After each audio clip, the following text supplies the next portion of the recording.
Bonjour, premier rendez-vous de MTM par autocassette avec Yves Pasquier-Desvignes, président de Volvo Cars France. Un mot de votre parcours avant de se plonger avec délice dans les eaux tumultueuses de Volvo.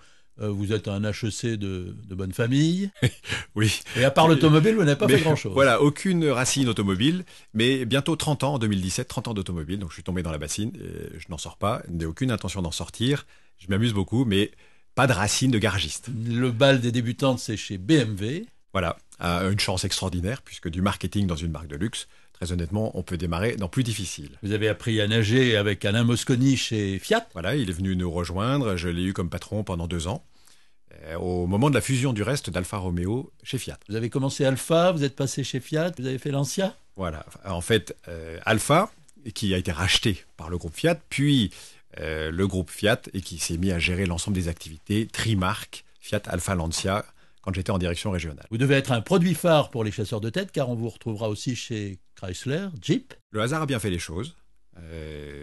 Chrysler Jeep, refondation d'une filiale française à la fin d'une importation gérée par Sonauto. Voilà, belle aventure, reconstruction du réseau, nouvelles ambitions commerciales et marketing d'une marque qui se réimplantait vraiment en France. Alors vous êtes Mister Catastrophe, puisque quand vous arrivez chez GM, c'est le Chapter 11. Oui, donc j'y suis pour rien, vous êtes gentil en catastrophe, mais belle aventure, un peu paradoxale. Très compliqué à gérer, parce que c'est une catastrophe, avec le dépôt de bilan de la maison mère aux États-Unis, mais en même temps une épreuve incroyable, enrichissante, parce que vous remettez tout à plat. Les finances, les marketing, le commerce et tous vos partenariats. Après, il y a une expérience qui est très différente, mais sans doute très intéressante en termes de management et de conduite des affaires. Vous passez dans le groupe GEMI.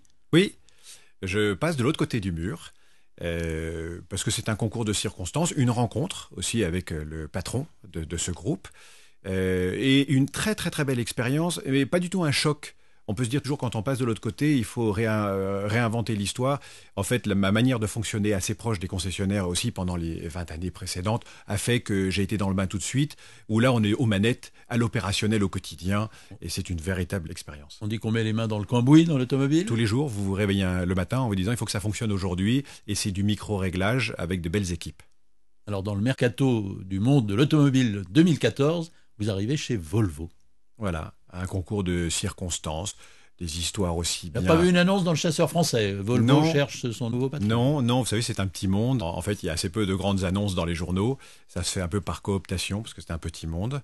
Et c'était le bon moment. Ils ont su me faire une proposition qui était vraiment intéressante, technique, humaine, commerciale, stratégique. Voilà, il y avait un très beau lot, parce qu'avec l'âge, on devient un petit peu exigeant sur les feuilles de route.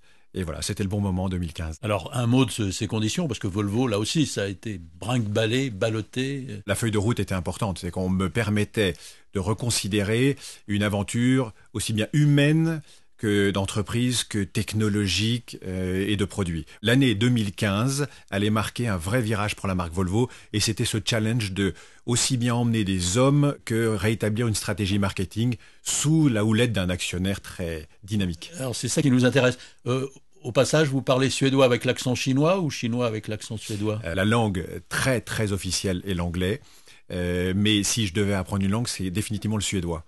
Parce que tout se fait en suédois, piloté par des Suédois, dans un esprit très suédois. L'actionnaire est chinois, mais est loin de ça. Je pense qu'il surveille ça très très près, mais il n'y a aucune omniprésence. C'est définitivement suédois en Suède. Ça veut dire que le management français et le reporting est pour la Suède? Oui. On ne voit pas la main du chinois avancer? On ne vous invite pas à voir les usines, les plateformes? Non, on m'invite à rien. C'est moi qui peux solliciter, d'aller voir un peu ce qui s'y passe. Mais en l'occurrence, c'est reporting en Suède, dans une philosophie totalement suédoise. L'investisseur n'a pas rien fait, il dort pas, il a mis 11 milliards de dollars sur la table. C'est pas le sleeping partner? Non, pas du tout. Mais pas d'ingérence? Non, aucune. Je pense il dort que d'un œil, c'est-à-dire qu'il surveille les opérations aussi bien chinoises que européennes avec Volvo, mais son ingérence au quotidien est totalement inexistante. Il a fixé les règles du jeu, on a à les suivre. On va voir comment vous faites. Pourquoi est-ce qu'on vous a fait venir chez Volvo? C'est la bonne question, c'est eux qui ont la réponse. Je pense que c'est une composante d'histoire, puisque j'ai travaillé aussi bien pour des marques premium que généralistes, que j'ai peut-être une manière et un style d'emmener aussi bien des équipes, et pas juste être sur une stratégie commerciale et marketing, parce qu'il y a un virage à prendre. Volvo est une très belle endormie, et là il y a un virage à prendre, il faut muscler un peu tout ça. Et le reste, c'est à eux de vous le dire. La stratégie, clairement, c'est d'aller sur le segment du premium. La stratégie est d'être crédible sur le segment du premium, parce qu'aujourd'hui, Volvo s'inscrit et se dit dans le premium, la réalité est que nous sommes plutôt un accès au premium, et là, c'est de verrouiller la stratégie, et de dire nous sommes légitimes sur le segment du premium, et d'occuper tous les créneaux du premium, et d'en avoir la vraie image de marque, et du coup, dans la volumétrie, de développer les ventes, mais de rester dans ce créneau rentable, et non pas généraliste. Mais l'image, c'est vous qui avez dit belle endormie. Oui, parce qu'une image très forte, autour du nom Volvo, mais la réalité à l'intérieur de ça, c'est que nous sommes assez peu connus, voire méconnus en termes de produits. Le fait que l'on puisse citer à l'intérieur de la gamme précisément les modèles est assez faible. Et il y a un capital sympathie global, mais un capital, je dirais, qui pousse à l'achat légitime et crédible encore un petit peu faible. Donc il faut réchauffer tout ça, il faut y mettre de la désirabilité en réalité, voilà, mettre de la chaleur, mettre un peu d'humain derrière des grosses valeurs solides qui étaient la sécurité, la longévité, la fiabilité, qui sont des valeurs qui réassurent mais qui vous poussent pas à l'achat un peu rapide. On n'a pas parlé des volumes aujourd'hui, vous pesez combien Volvo France Cars ? Alors France gagne du terrain tous les ans parce que nous avons terminé l'année dernière à 14 000, nous finirons l'année au-dessus des 15 000 et nous irons chercher les 16 000 voitures par an pour en 2020 être à 20 000 unités en France. Et sur le monde entier, les objectifs affichés sont de l'ordre de 800 000. 800 000. 800 000 et nous sommes beaucoup. À 500 000. Ouais. Donc il y en a beaucoup, il y en a 300 000 à aller chercher et ce n'est pas une question juste continent asiatique ou continent américain. L'Europe a son boulot à faire. À armes égales et à volumes équivalents. En Europe aujourd'hui, qu'est-ce qui marche le mieux en dehors de la Suède, qui est toujours leader pour Volvo ? La Suède est numéro 1, ensuite l'Allemagne marche bien, est en forte remontée. L'Angleterre est toujours très solide. Et ensuite, tous les autres pays de l'Europe du Sud font leur belle progression parce que les marchés se sont cassés la figure et les marchés repartent et Volvo s'inscrit mieux que la progression des marchés en Espagne, en Italie et en France. Il n'y a pas un peu de retard à l'allumage quand même pour Volvo France ? Non, Volvo suit sa belle progression parce qu'on affiche des croissances à 2 chiffres depuis 2 ans. C'est un marché qui est quand même beaucoup plus difficile que les autres parce qu'il faut émerger. Les premiums allemands sont très bien installés. Le marché est aussi très domestique. 60% est pris par qui vous savez. Ça veut dire qu'on est 24 à se battre sur 40%. Donc quand on atteint des parts de marché de 4 à 5%, on est déjà très fort. Donc Volvo vise les 1%, veut s'arroger 1% du marché. On dira un mot des produits, notamment des nouveaux produits de Volvo, mais la stratégie que vous êtes là pour mettre en place, c'est quoi ? Rassembler la maison, réunir des équipes qui, de temps en temps, on ne savait plus où on habitait quand on était distributeur Volvo. C'est redonner une bonne impulsion. C'est-à-dire qu'il ne s'agit pas juste de délivrer un discours en disant on a envie d'aller chercher les 20 000 unités, c'est d'être assez convaincant dans la stratégie marketing, dans la rénovation du réseau, c'est-à-dire qu'il y a une belle façade, que c'est de la gueule vis-à-vis des clients, et ensuite une animation commerciale et marketing qui donne de la chaleur autour de la marque. Pas uniquement de parler des valeurs fondamentales, l'utiliser comme un ADN, et faire en sorte que les équipes, aussi bien réseau qu'interne, après beaucoup de bouleversements, se remettent à y croire. Ils ont une âme Volvo, sûre et solide, mais la projection vers du développement est un peu difficile parce que ça a été secoué au cours des 20 dernières années. Il y en a qui ont connu Renault-Volvo, il y en a qui ont connu... Oui, c'est ça qui est compliqué. Ils ont connu du Volvo, un rêve Renault-Volvo, un peu de Ford, puis un rêve Ford, et maintenant un autre rêve qui s'inscrit dans la durée, et donc de faire comprendre qu'il n'y a pas ce plafond de verre des périodes difficiles, et de se dire, allez, on a une chance fantastique, on redéveloppe tout ça. Il n'y en a pas qui vous disent que c'est la patate chaude qu'on se repasse et Si. qui est maintenant arrivé au... Mais ça, je le savais le jour de mon arrivée dans cette entreprise, c'est qu'il ne me fallait pas répéter ce que mes prédécesseurs avaient dit et qu'ils ont toujours eu du mal à atteindre. C'est-à-dire, c'est construire l'argumentation, construire l'évolution et apporter de la crédibilité, leur montrer les choses et leur montrer pas à pas que oui, ils vont augmenter en volume, oui, ils vont augmenter leur rentabilité et oui, la satisfaction interne des employés va progresser. Il y a combien d'interlocuteurs ? Jémy, vous aviez fait la tournée des popotes, vous connaissiez votre petit monde. Oui. Vous pouvez faire la même chose chez Volvo ? C'est terminé, j'ai fait le tour, il m'en manque 2. 2 50, concessionnaires. à peu près ? Voilà, il y a 50 investisseurs, 110 points de vente. La règle numéro 1, c'est dans vos 12 à 18 premiers mois, il faut les avoir tous vus. Leur avoir tous serré la main, avoir visité 100% des locaux, voir comment ça marche, et puis animer les équipes internes autour de ça. Vous pouvez appeler les gens par leur prénom, comme un ancien patron de Michelin ? Tous. Ouais. Par leur prénom, et je sais parler de beaucoup de leurs histoires familiales et personnelles aussi. Alors qu'est-ce qu'ils gardent par exemple des valeurs, les valeurs de Volvo ? Bon, il y avait des mythes, il y avait le zéro tué par exemple. C'est peut-être pas qu'un mythe d'ailleurs. Non, c'est pas un mythe, je pense que c'est déjà une réalité. Et maintenant, on a lancé cette obligation pour l'année 2020, 0 mort au volant d'une Volvo en 2020. Mais c'était déjà des valeurs fondamentales qui sont inscrites chez les employés Volvo comme dans les réseaux. Et maintenant, c'est une dynamique de volume, c'est une dynamique de confiance, de rénovation de la gamme et de faire mieux et plus que l'on fait. On vaut mieux que ce que l'on est aujourd'hui sur le marché. C'est-à-dire qu'on est sur le radar encore assez inexistant. Vous parlez à tout le monde de Volvo, ça allume une petite étincelle, mais si vous demandez aux gens de citer parmi les marques premium toutes les marques, vous verrez que Volvo apparaît encore trop peu. Donc il y a une estime de soi forte dans le réseau Volvo, mais ils valent beaucoup mieux que le résultat des études et des enquêtes. Vous arrivez à les convaincre de ce que vous avez retrouvé, votre indépendance, que Volvo a retrouvé son indépendance, ne dépend plus des autres? C'est difficile, parce qu'on ne peut pas juste le déclamer, il faut le prouver tous les jours. Ce sont des ressources humaines, ce sont des ressources financières, c'est de la flexibilité dans des plans commerciaux, c'est une légitimité qu'il faut acquérir auprès des journalistes sur le bien fondé de nos stratégies et sur les produits. Vous ne pouvez pas le déclarer tout seul. Je suis depuis 2 ans, j'ai fait 50% de ce que je voulais faire. C'est beaucoup plus lent et beaucoup plus long que prévu. La reconstruction était annoncée sur 5 ans, 2010-2015. C'est ça, technologique. Donc remettre de la vision, remettre des objectifs crédibles et construire ça, ça a mis 5 ans. Maintenant, le virage est pris. Maintenant, il faut déployer, il faut développer. La gamme aujourd'hui? La gamme a un nouveau produit. Toucher les dividendes. Ça y est, ça commence. Et en les tout voitures. Cas, ils ont démarré par le haut, avec c'était légitime et intelligent, par le très haut de gamme. Donc toute la gamme 90 maintenant sera commercialisée en 2016.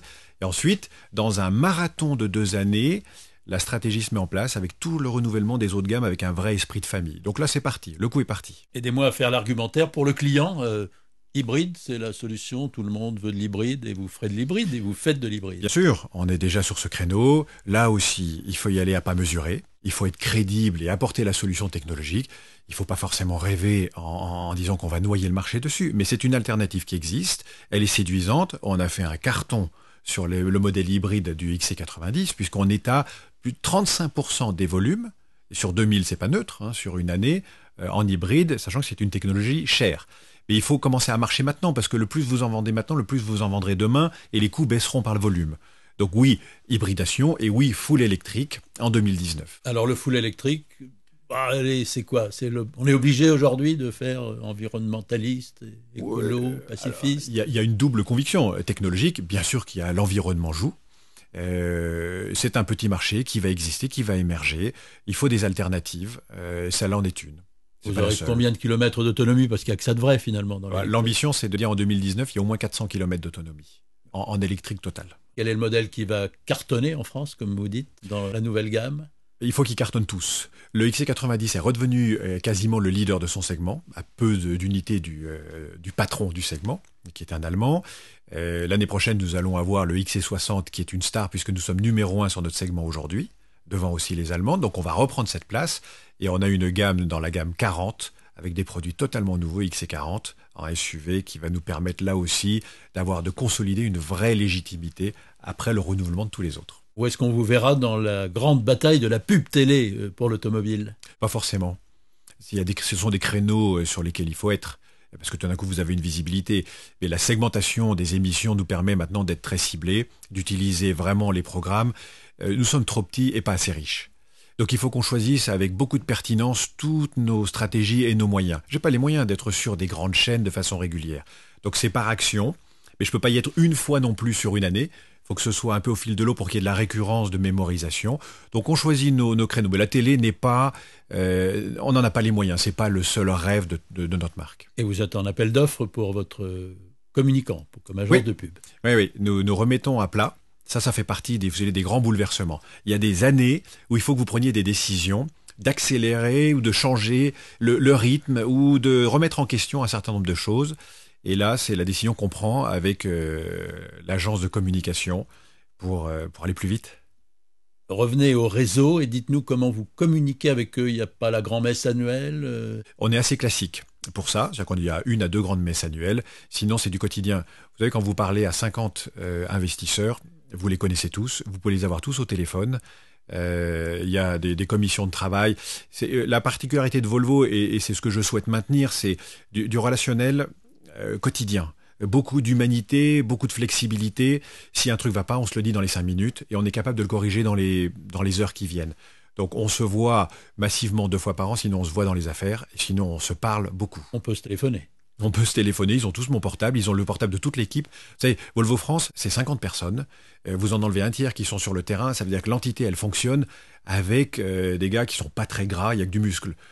Donc si on est forcément très opérationnels tous, c'est une toute petite boutique. Vous êtes là depuis 18 mois, à peine 2 ans en tout cas. Ouais. Quel est déjà le retour sur ce début d'expérience Volvo? Vous avez bien roulé votre bosse avant dans l'automobile, donc Oui. on voit très vite si on se trompe, si autour de soi, les gens y croient. L'expérience est un joli sac à dos. Quand vous arrivez et vous prenez des décisions, vous les prenez toutes aussi un peu par réflexe et par acquis. Et comme j'ai été le puiser dans différentes marques, différents métiers, et aussi bien dans le réseau, on a des indicateurs qui sont assez percutants. Et au bout de 2 ans, l'enseignement, c'est que chacun des indicateurs que l'on a voulu déployer, service client, volumétrie, rentabilité, satisfaction du réseau, on est dans les indicateurs. C'est-à-dire que ça progresse à 2 chiffres. Sur l'ensemble, ça veut dire que le marché est difficile, tout le monde râle à la française, mais les résultats sont tous là, c'est qu'au fond, ils sont contents. Tout le monde est content de voir que ça bouge, et c'est une vraie satisfaction personnelle aussi. Vous avez signé un CDD ou un CDI? On ne signe pas. Non. La réalité, c'est que les statuts de la mission que je représente sont d'une précarité et vulnérabilité qui fait que tout peut s'arrêter dans 5 minutes. Il n'y a pas de protection, c'est la réglementation française. Ça veut dire que vous remettez en cause tous les matins, vous vous levez en vous disant quelle belle journée, et pourvu qu'elle se passe bien, parce que tout peut s'arrêter par une décision, une stratégie. C'est le rôle et c'est ce qui m'intéresse en tant qu'entrepreneur. Et vous vous êtes levé du bon pied ce matin? Je savais que j'allais vous voir, donc tout se passait bien. Non, mais c'est une bonne journée, parce qu'on finit un bon mois et un bon trimestre, malgré un environnement très difficile, mais tout est porteur en ce moment. Il faut y croire. Yves Pasquier-Desvignes, merci d'avoir accepté ce premier rendez-vous de MTM par Autocassette. Merci.